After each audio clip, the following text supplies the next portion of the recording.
Sums को पहले समझ लेते हैं थोड़ा, उसके बाद कैलकुलेशन में जाएंगे। क्वेश्चन 2013 ऑनर्स में आया हुआ है। सम्स को एक बार स्टार्टिंग से देखो। बहुत सारे एडजस्टमेंट रिपीट होते हुए मिलेंगे जो ऑलरेडी हम लोग पहले के सम्स में कर चुके हैं। एक तो नया पॉइंट आएगा, उस पर ध्यान दीजिएगा।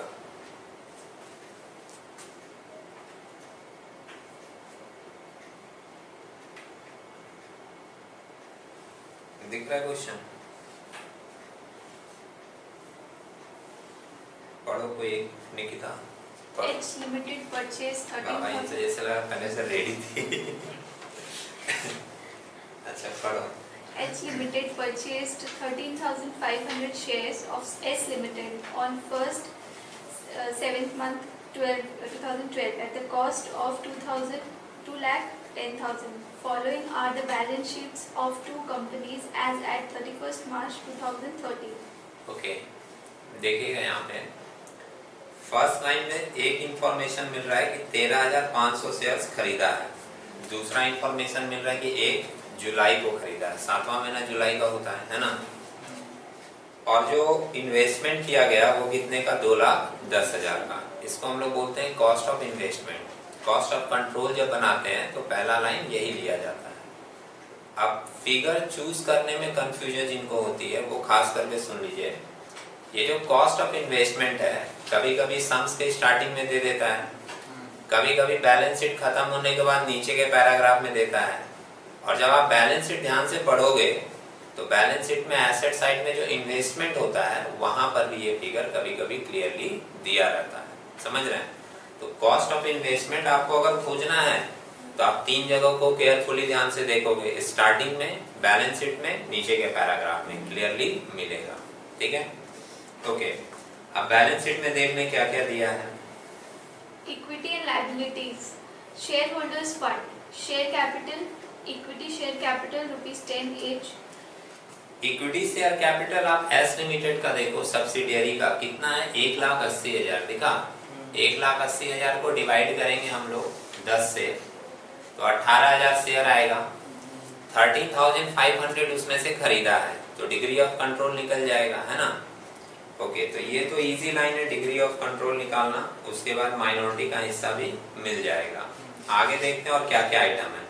अच्छा, एक बार मैं बैलेंस शीट आपको पढ़ के बता दूं, जो इंपॉर्टेंट बातें होंगी वो हम लोग देखेंगे। नेक्स्ट आइटम आप देखोगे नेक्स्ट पेज में तो रिजर्व एंड सरप्लस है, दिख रहा है। जनरल रिजर्व है, प्रॉफिट एंड लॉस अकाउंट है ना।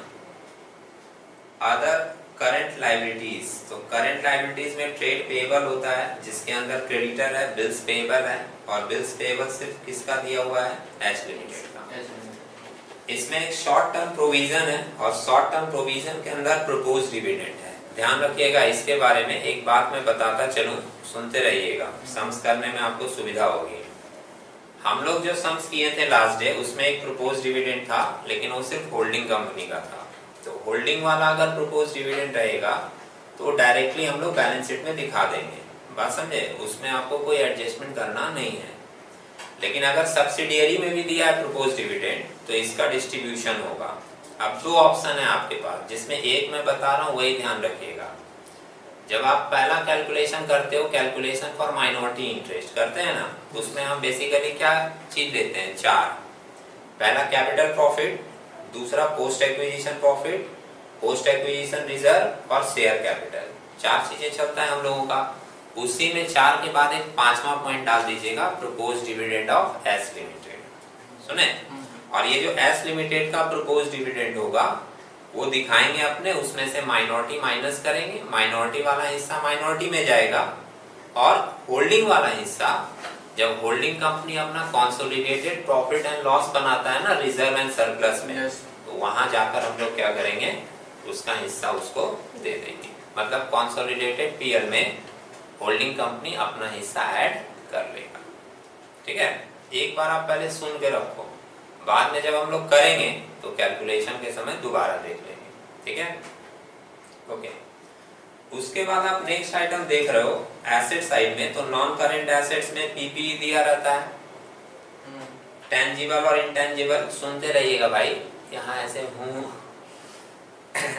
सुनो सिर्फ, ठीक है। ओके, तो प्लांट प्रॉपर्टी एंड इक्विपमेंट में हम लोगों का एक लैंड एंड बिल्डिंग है और एक प्लांट एंड मशीनरी है, ठीक है। चला जाएगा हम लोगों का फाइनली बैलेंस शीट में। नॉन करेंट इन्वेस्टमेंट में आप देख रहे हो कि इन्वेस्टमेंट है, एस लिमिटेड का दिया है 2,30,000 और एस लिमिटेड का दिया है 52,000, दिखा। ये ध्यान रखिएगा कि यहाँ पर वो अलग नहीं किया, वो पूरा बता दिया इतना इन्वेस्टमेंट है। और हम लोग फर्स्ट लाइन में अभी क्या देखे थे कि एस लिमिटेड में 2,10,000 का इन्वेस्टमेंट किया था। तो अगर यहाँ सेपरेट नहीं किया तो ये माना जाएगा कि ये 2,30,000 जो इन्वेस्टमेंट दिया है ना, उसमें 2,10,000 का इन्वेस्टमेंट एस लिमिटेड वाला है। और एक्स्ट्रा कितना होगा अलग से, जिसको आप अदर इन्वेस्टमेंट बोल सकते हो। 2,30 में से 2,10 हटा दो, एक्स्ट्रा कितना बच रहा है 20,000, तो हम बोलेंगे कि वो अदर इन्वेस्टमेंट है।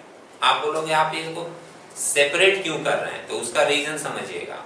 जो 2,10,000 वाला स्टार्टिंग में दिया था इन्वेस्टमेंट, वो कॉस्ट ऑफ कंट्रोल में एडजस्ट हो जाता है, होता है ना।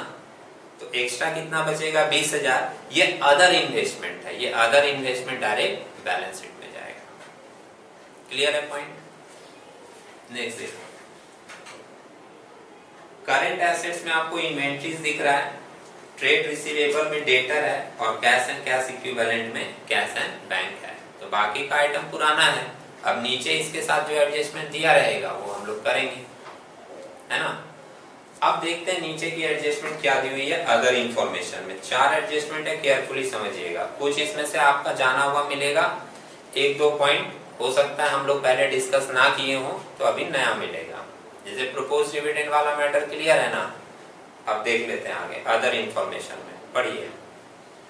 S limited had on 1st April 2012 18,000 in general reserve and 36,000 in PL profit and loss account. Okay, अब ये बात यहाँ पर सुनिएगा। जैसे कुछ लोगों के मन में इस बात के ऊपर भी डाउट आती है, प्री एक्विजिशन रिजर्व और प्री एक्विजिशन प्रॉफिट कहाँ मिलता है, समझ रहे हैं।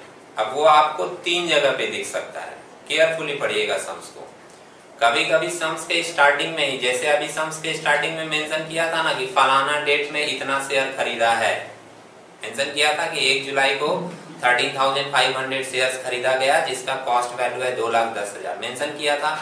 वहीं पर फर्स्ट लाइन में कभी कभी मेंशन कर देता है कि जिस दिन एक्विजिशन हुआ था उस दिन सब्सिडियरी कंपनी के पास इतना रुपया प्रॉफिट में और इतना रुपया रिजर्व में था। तो अगर उसी दिन मेंशन कर दिया तो हम लोग बोलेंगे ये कौन सा रिजर्व और प्रॉफिट है, प्री एक्विजिशन प्रॉफिट या pre acquisition reserve. First line में कर दिया।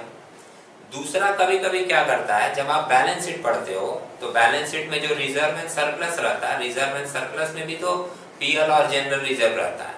वहां पर अगर वो ब्रैकेट में डेट मेंशन कर दिया, ये ओपनिंग डेट का था, समझ रहे हैं। तो अगर ब्रैकेट में डेट मेंशन कर दिया कि ये ओपनिंग डेट का रिजर्व या ओपनिंग डेट का प्रॉफिट है, तो माना जाएगा कि वो जो प्रॉफिट और रिजर्व दिया हुआ है बैलेंस शीट में ओपनिंग डेट में, वो प्री एक्विजिशन प्रॉफिट और प्री एक्विजिशन रिजर्व, सुने।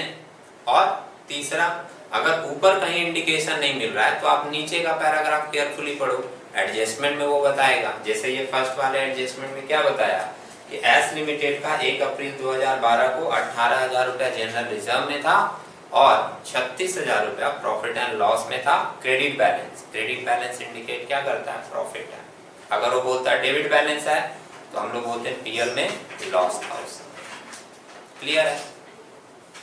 Okay. In September 2012, S Limited paid a dividend for the year 2011-12. H Limited received 15,000 of such dividend and credited the same to its investment account.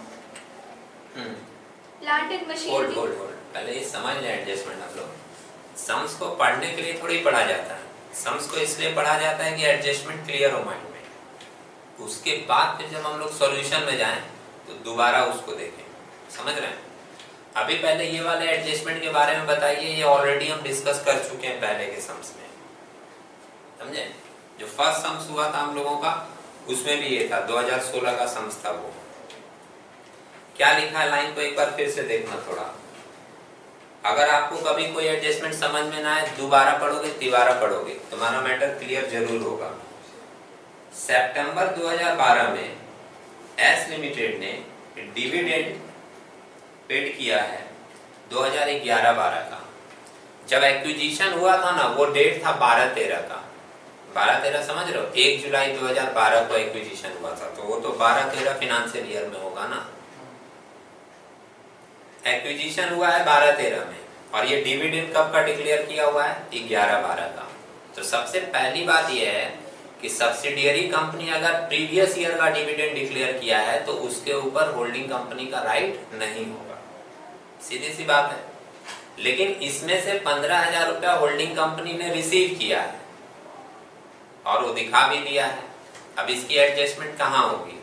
हम लोग इसका adjustment 3 जगह करते हैं, याद है आपको? बोलो एक बार, कुछ मिस्टेक होगा हम करेक्ट करेंगे, रिलैक्स होके बोलना। बोलो सर। पहले प्री एक्विजिशन रिजर्व में करेंगे, डिविडेंड है। हाँ। तो अगर सम्स में कुछ बोलता नहीं है तो हम लोग पीएल से एडजस्ट करते हैं। इसमें बोला है क्या रिजर्व से दिया है?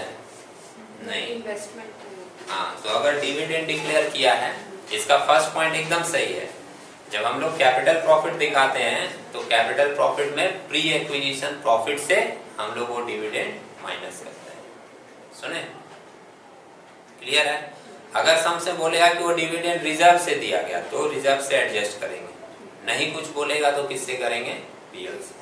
प्री एक्विजिशन प्रॉफिट से पहला करेंगे। दूसरा क्या एडजस्टमेंट? दूसरा सर कॉस्ट ऑफ कंट्रोल में करेंगे pre acquisition dividend wrongly credited in investment account. सुने, ये भी सही है।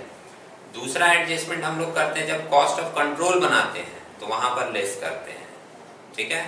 और तीसरा क्या करते हैं? तीसरा सर वो नोट्स टू अकाउंट में करेंगे प्री एक्विजिशन रिजर्व्स, ठीक है?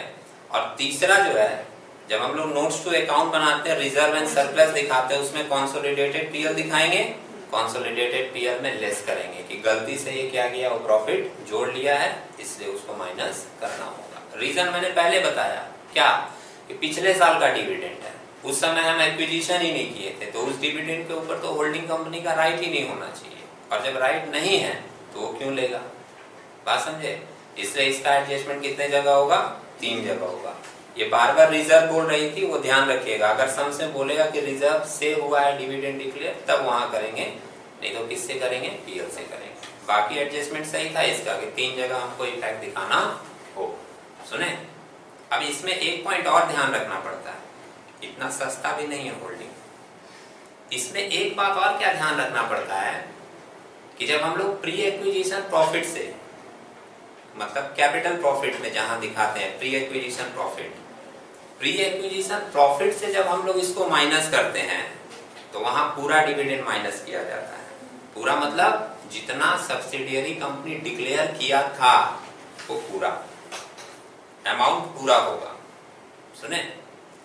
लेकिन जब कॉस्ट ऑफ कंट्रोल और consolidated PL notes to account में जब वहां दोनों जगह दिखाया जाता है तो वहां सिर्फ होल्डिंग कंपनी वाला हिस्सा दिखाया जाता है।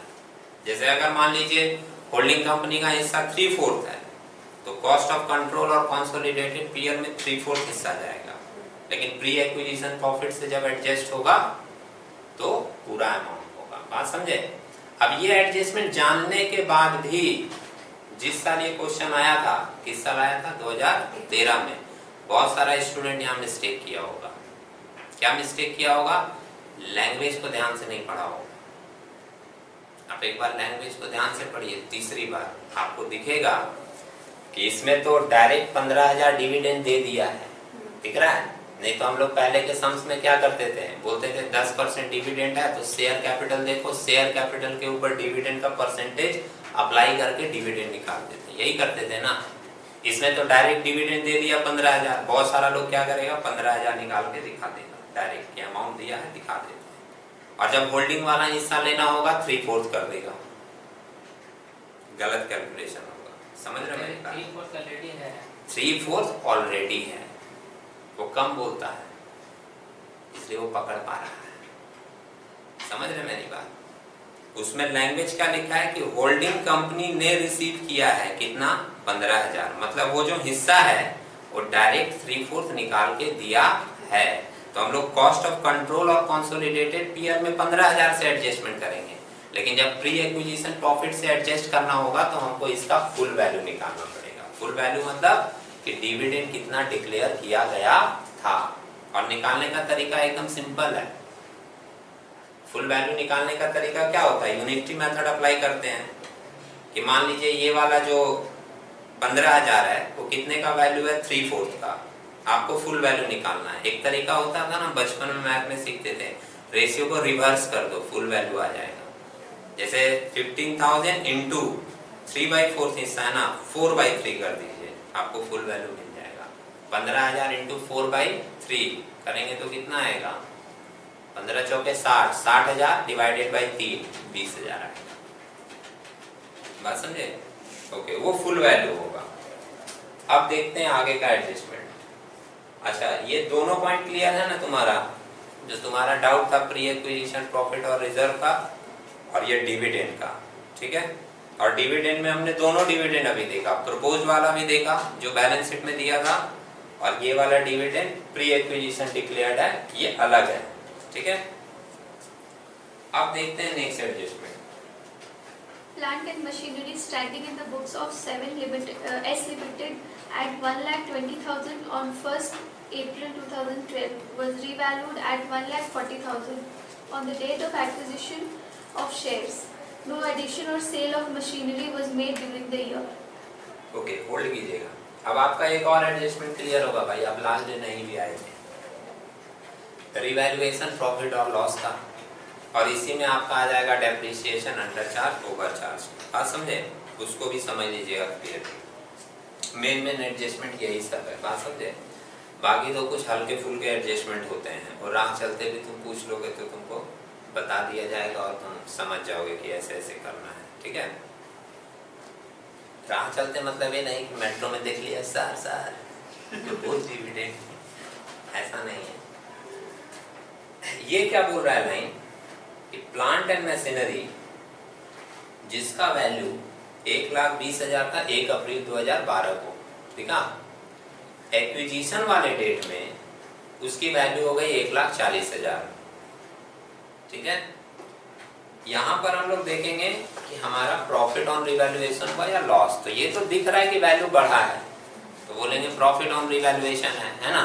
लेकिन एक बात ध्यान रखिएगा, अगर मान लो सम्स में आपका ओपनिंग या क्लोजिंग डेट दिया है एक्विजिशन का, जैसे 1 अप्रैल को दिया है या 31 मार्च को दिया है, तब तुम क्या करोगे, डायरेक्ट डिफरेंस बता दोगे कि 1,20 का चीज था 1,40 हो गया, मतलब 20,000 का रिवैल्यूएशन प्रॉफिट हुआ। लेकिन ऐसा तुम कब बताओगे, जब तुम्हारा एक्विजिशन का डेट ओपनिंग हो जाए या क्लोजिंग हो जाए, समझे। लेकिन यहाँ मेरा एक्विजिशन का डेट ओपनिंग क्लोजिंग नहीं है,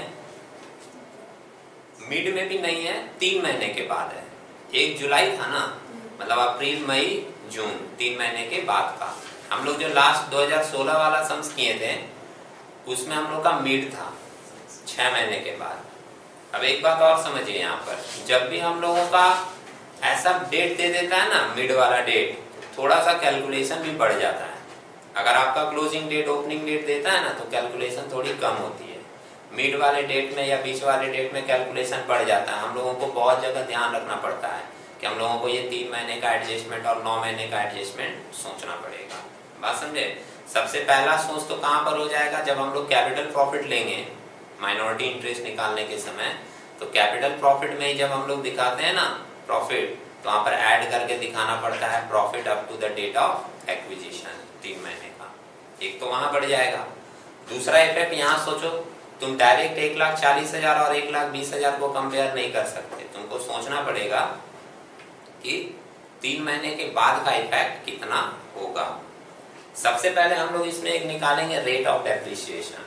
अब रेट ऑफ डेप्रिसिएशन कैसे निकलेगा वो देखिए, एक बार सम्स को ध्यान से देखो, देखना पड़ेगा सम्स। नीचे लिखा था कि 1 अप्रैल 2012 को 1,20,000 का एसेट था, दिख रहा है? आप नजर उठाइए, इधर नहीं बैलेंस शीट में नजर उठाइए और एसेट्स में जाइए, और एसेट्स में जाकर आप देखिए आपको plant and machinery subsidiary company का दिखेगा 1,08,000 उसी पेज में, दिखा? बोलो। बैलेंस शीट में जो वैल्यू दी रहती है वो डेप्रिसिएशन एडजस्ट करके दी रहती है, मानते हो इस बात को? फाइनल ईयर के स्टूडेंट हो तुम लोग, डेप्रिसिएशन तो पढ़े हैं, ऐसा सुनो इस सम्मान ज़्यादा दे दिए नहीं ऐसे बोला रहे नहीं पता है गुरुजी। सुनो अभी समझ गए कि बैलेंस शीट में जो वैल्यू दी रहती है वो वैल्यू डेप्रिसिएशन एडजस्ट करके दी रहती है। ओपनिंग डेट में बोला है 1,20,000, बैलेंस शीट में दिखाया 1,08,000, मतलब कितने से घटा 12,000 से, 12,000 डेप्रिसिएशन हुआ। अब एक बार माइंड में कैलकुलेशन करके सोचो 1,20,000 के ऊपर 12,000 डेप्रिसिएशन हुआ है, कितना परसेंट हुआ? 10%। तो ये चूंकि फिगर फ्लैट था इसलिए तुम इजीली बोल दिए, है ना। अगर फिगर थोड़ा पेचीदा रहता 1,18,500 का वैल्यू हो गया 1,03,250, तब तो आपको सोचना पड़ता कितना परसेंट निकालना है। बात समझे? तो उसके लिए आप छोटा सा एक कैलकुलेशन लिख लीजिएगा। यहाँ पर लिखे हैं देखिए, रेट ऑफ डेप्रिसिएशन दिख रहा है, 1,20 का चीज 1,08 हो गया तो 12,000 का डेप्रिसिएशन ऊपर ले लेना है और डिवाइड करना है उसका जो ओरिजिनल वैल्यू था उससे। ओरिजिनल वैल्यू इसका कितना था ओपनिंग में 1,20,000 और परसेंटेज में चाहिए आपको तो इंटू 100 कर दीजिए, आपको वैल्यू मिलेगा कितना 10%। क्लियर है लाइन? अब सुनो 3 महीने का इफेक्ट है इसलिए वो सोचना पड़ेगा। रिटेन डाउन वैल्यू हमारे एसेट्स का 1,20,000 था, 1 अप्रैल को था, लेकिन एक्विजिशन तो हुआ 3 महीने के बाद, हम उस पर 3 महीने का डेप्रिसिएशन डाल देंगे। अब लेस किए डेप्रिसिएशन फॉर 3 मंथ्स, 1,20,000 का 10% 3 महीने का निकालोगे कितना डेप्रिसिएशन आ गया 3,000। 3,000 माइनस करके 1 जुलाई को इसका रिटेन डाउन वैल्यू कितना है 1,17,000 दिखा। तो हम लोग ये नहीं बोलेंगे कि 1,20 का चीज 1,40 हो गया, 1,17 का चीज था उस दिन और वो 1,17 का चीज अब कितने का हो गया 1,40,000 का रिवैल्यूड होकर, तो हम लोग बोलेंगे रिवैल्यूएशन प्रॉफिट हुआ। और कितने का प्रॉफिट हुआ रिवैल्यूएशन प्रॉफिट 1,40 हो गया, 1,17 का था, कितने का रिवैल्यूएशन प्रॉफिट हुआ 23,000। बात समझे? जब ओपनिंग या क्लोजिंग डेट में रहेगा तो तुम डायरेक्ट माइनस करके बता दोगे, लेकिन जब भी ऐसे मिड डे में दिया रहेगा 3 महीना 4 महीना 6 महीने के बाद तो तुमको उस वैल्यू को उस डेट में लाके एडजस्ट करना पड़ेगा, फिर कंपेयर करके बताना पड़ेगा कितने का रिवैल्यूएशन प्रॉफिट हुआ या कितने का रिवैल्यूएशन लॉस हुआ। ठीक है? अब यहीं पर अगर वो 1,40 के जगह दे देता कि वो वैल्यू 1,10,000 हो गया तो हम बोलते हैं कि 1,17 का मेरा चीज था 1,10 का वैल्यू हो गया तो 7,000 का रिवैल्यूएशन लॉस हो गया। ठीक है? और ये रिवैल्यूएशन प्रॉफिट और रिवैल्यूएशन लॉस कहाँ एडजस्ट होता है? पीएल के साथ भी होगा और एसेट के साथ भी होगा। समझ रहे हैं? सुन रहे हो? ओके। अब यहाँ पर एक बात सोचो, अगर तुम्हारे एसेट्स का वैल्यू चेंज होता है, अब इसको भी ध्यान से समझ लीजिएगा, इंपॉर्टेंट पॉइंट है। अगर तुम्हारे एसेट का वैल्यू चेंज होता है तो उसका इफेक्ट उसके डेप्रिसिएशन पे भी पड़ेगा। क्या पड़ेगा? वो लोग तो वैल्यू लेकर चल रहा है 1,20,000, इधर वैल्यू हो गया 1,40, तो वो लोग तो डेप्रिसिएशन भी दिखा रहा है कितने पे 1,20,000 पे। समझ रहे हैं? लेकिन डेप्रिसिएशन अब अभी से कितने पे होना चाहिए 1,40,000 पे। अपने मन में सोचो 2 सेकंड, वो डेप्रिसिएशन दिखाया 1,20 पे, होना चाहिए 1,40 पे, तो डेप्रिसिएशन कम दिखाया गया होगा। मानते हो इस बात को? इसी को हम लोग बोलते हैं डेप्रिसिएशन अंडर चार्ज हुआ। अब कितने से अंडर चार्ज हुआ वो एक बार हम लिख के दिखाते हैं, लिखना नहीं अभी, देखना कितने से अंडर चार्ज हुआ। डेप्रिसिएशन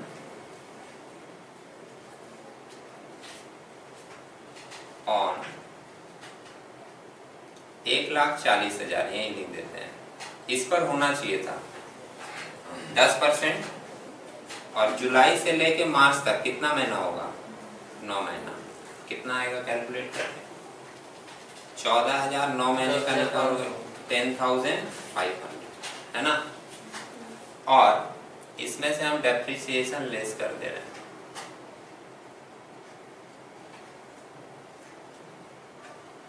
वो लोग दिखाया कितने पे 1,20,000 पे 10% 9 महीने का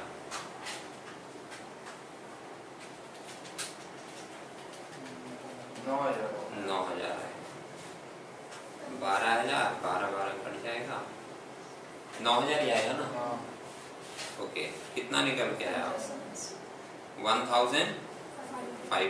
इसको हम लोग क्या बोलेंगे, डेप्रिसिएशन। और ये जो है ना अपने मन में सोचने का विषय है। वो लोग 1.20 का फिगर लेके चला है तो 1.20 पे दिखाया है, होना चाहिए 1.40 पे, तो वो लोग कम दिखा के रखा है। डेप्रिसिएशन क्या हुआ, अंडर चार्ज हुआ। Depreciation under charge. आप समझिएगा इसका एडजस्टमेंट। बहुत लोगों को इस पे भी कंफ्यूजन होती है। जिस दिन हम रूल डिस्कस कर रहे थे उस दिन भी हम बोले थे, फिर से एक बार बोल दे रहे हैं, सुन लीजिएगा। जैसे जनरली हम लोग का माइंड में क्या होता है ना, कभी कभी हम लोग खुद से भी एडजस्टमेंट क्रिएट कर लेते हैं। एज ए स्टूडेंट हम बता रहे हैं, जैसे माइंड में आता है डेप्रिसिएशन अंडर चार्ज हुआ है, मैंने कम दिखाया, ऐड कर देंगे, गलत हो जाएगा। बोला था मैंने, अगर डेप्रिसिएशन अंडर चार्ज हुआ है तो पीएल में ये क्या होगा, लेस होगा। सुने, और डेप्रिसिएशन अंडर चार्ज है तो एसेट के साथ भी ये क्या होगा, लेस होगा। क्यों लेस होगा, क्या लॉजिक है इसके पीछे, कॉन्सेप्ट क्या है, एक बार सोचो, अगर सोच सकते हो तो 5 सेकेंड। मान लो तुम्हारा 1 लाख का एसेट है, डेप्रिसिएशन होना चाहिए था 10,000, लेकिन तुम दिखा दिया 8,000, कम दिखाए। अगर तुम 10,000 डेप्रिसिएशन दिखाते, 1 लाख का 10,000 कटता, बैलेंस कितना बचता, 90,000। लेकिन तुम दिखाए हो डेप्रिसिएशन 8,000, तो 1 लाख में तो 8,000 ही कटा, बैलेंस कितना बचा एसेट का, 92,000। तो तुम्हारा एसेट तो डेप्रिसिएशन कम दिखाने की वजह से बढ़ गया है, मान रहे हो इस बात को। तो अगर तुम्हारा एसेट डेप्रिसिएशन कम दिखाने की वजह से बढ़ गया है तो तुमको एडजस्ट कैसे करना पड़ेगा, एसेट को घटाना पड़ेगा। बात समझे। इसलिए हमको डेप्रिसिएशन जब अंडर चार्ज होता है ना, तो हम लोग ऐड नहीं करते हैं एसेट में, लेस करते हैं, क्योंकि डेप्रिसिएशन अंडर चार्ज होने की वजह से हमारे एसेट का वैल्यू बढ़ गया था। बात समझे। ओवर चार्ज में वाइस वर्सा इफेक्ट होगा। अब तुम एक बार पीएल के बारे में सोच लो, एक बार पीएल का पिक्चर दिमाग में लेके आओ। पीएल का पिक्चर एक बार दिमाग में लेके आओ, एक डेबिट साइड है, एक क्रेडिट साइड है। डेप्रिसिएशन किधर दिखाते हैं, डेबिट साइड में दिखाते थे, इधर लॉस वाला आइटम होता था। अब डेप्रिसिएशन तुम क्या किए हो, कम दिखा दिए हो। अगर तुम डेप्रिसिएशन कम दिखा दिए हो, लॉस, तुम्हारा प्रॉफिट बढ़ गया होगा। बात समझे। अब प्रॉफिट बढ़ गया तो एडजस्ट कैसे होगा, पीएल से लेस करना पड़ेगा। बात समझे। इसलिए जब पीएल में इसका इफेक्ट होता है तो डेप्रिसिएशन अंडर चार्ज लेस होता है, और एसेट में भी क्या होता है, लेस होता है। बात समझे। डेप्रिसिएशन अंडर चार्ज करने की वजह से तुम्हारा प्रॉफिट बढ़ गया है और तुम्हारा एसेट का वैल्यू भी बढ़ गया है। क्लियर है। और ओवर चार्ज में क्या होगा, उल्टा इफेक्ट होगा। सेम थॉट है। अब देखते हैं नेक्स्ट एडजस्टमेंट। पढ़िए अगला।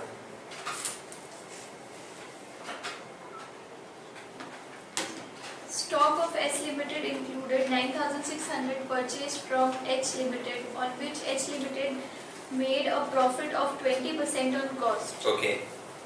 अब जरा इसके बारे में सुनो। ये एडजस्टमेंट भी बहुत बार आया है और तुम लोग का क्लियर होगा मेरे ख्याल से। इसको हम लोग क्या बोलते हैं, अनरियलाइज्ड प्रॉफिट ऑन स्टॉक। क्योंकि as per years two rule है कि तुम अपने स्टॉक में प्रॉफिट जोड़कर नहीं रख सकते। अगर वो बता रहा है कि तुम्हारे पास स्टॉक पड़ा हुआ है, उसमें प्रॉफिट भी जुड़ा हुआ है, तो वो प्रॉफिट तुमको निकालना होगा और वो प्रॉफिट स्टॉक से माइनस करना होगा। तो एक हम लोग स्टॉक से माइनस करते हैं और दूसरा हम लोग पीएल से माइनस करते हैं, है ना। अब कैलकुलेशन के बारे में बोल दे तो बहुत सारे लोगों का क्लियर है, बहुत सारे लोगों को अभी भी कंफ्यूजन आता है। लैंग्वेज को ध्यान से पढ़िएगा। वो क्या बोला है पता है कि 9,600 का है ना, और उसमें प्रॉफिट लिया गया 20% ऑन कॉस्ट। कॉस्ट के ऊपर जब 20% होता है तो सेल के ऊपर कितना होता है, 16.667%। ये ध्यान में रखिएगा, नहीं तो अचानक हम ऐसे कभी पूछते हैं किसी क्लास में कि कॉस्ट के ऊपर 20% है, सेल के ऊपर कितना होगा, बोल देता है 25%। मैंने पिछले दिन भी एक बात बताई थी कि सिंपली सोचिएगा, कॉस्ट का फिगर क्या होता है, कम होता है, सेल का फिगर ज्यादा होता है। तो ज्यादा वाले फिगर पे जब तुम कम परसेंटेज मारोगे तब ना इसके बराबर आएगा। इसके ऊपर दिया है 20%, ये कॉस्ट है, इसके ऊपर बोला है 20% और ये सेल है, सेल का फिगर ज्यादा होता है। तो इस पे तुम 25% अगर मारोगे तो तुम्हारा प्रॉफिट तो और ज्यादा हो जाएगा, नहीं होगा क्या, क्योंकि ये फिगर ज्यादा है, ऊपर से तुम परसेंटेज भी ज्यादा ले रहे हो। इसलिए हमेशा ध्यान रखोगे कि कॉस्ट पे जितना दिया रहेगा, सेल के ऊपर अगर परसेंटेज लेना है तो वो परसेंटेज हमेशा कम होगा। 16.66% को हम लोग 1/6 भी बोलते हैं, समझ रहे हो। तो 9600 का 1/6 निकाल लेंगे, जो आएगा वो अनरियलाइज प्रॉफिट ऑन स्टॉक बोलकर एडजस्ट कर देंगे। क्लियर है। अब एक लाइन में आपको और लिख के दिखा दूं, उसके बाद आप लोग शुरू कीजिएगा सम्स। क्या लिख के दिखाएंगे हम? Degree of control. Degree of control जो हम लोग लेते हैं वो आप लोग भी वैसे लिख सकते हो। डिग्री ऑफ कंट्रोल हम लोग कितना लेते हैं? Number of share purchase by H limited, जो कि शुरू में दिया हुआ था कितना, 13,500, divided by total number of shares of H limited, है ना। मैं थोड़ा रफली लिख रहा हूँ, तुम लोग तो पूरा लाइन लिखोगे। देख लो बाबू, 1 मिनट, उसके बाद शुरू करो, हड़बड़ाओ ना, अंगड़ाई ले रहे हो, थोड़ा देर और देख लो। 13,500 shares, number of share purchase by H limited, दिखा, divided by total number of share of H limited है 18,000, है ना। आप इसको डिवाइड करके इनटू 100 करके परसेंटेज में भी ले सकते हो, और वैसे हम लोग क्या करते हैं, फ्रैक्शन में लेते हैं। तो अगर हम इसको काट के लें तो 15 से कट जा रहा है ना, 15/3/4 आ रहा है। किससे कैंसिल कर दिए? 75.75 आ रहा है, तो फिर वो तो 75%। अच्छा हाँ, तो 3/4। अगर 3/4 हम लोगों का डिग्री ऑफ कंट्रोल है, तो माइनॉरिटी इंटरेस्ट कितना होगा? 1 माइनस 3/4 इक्वल टू 1/, ठीक है।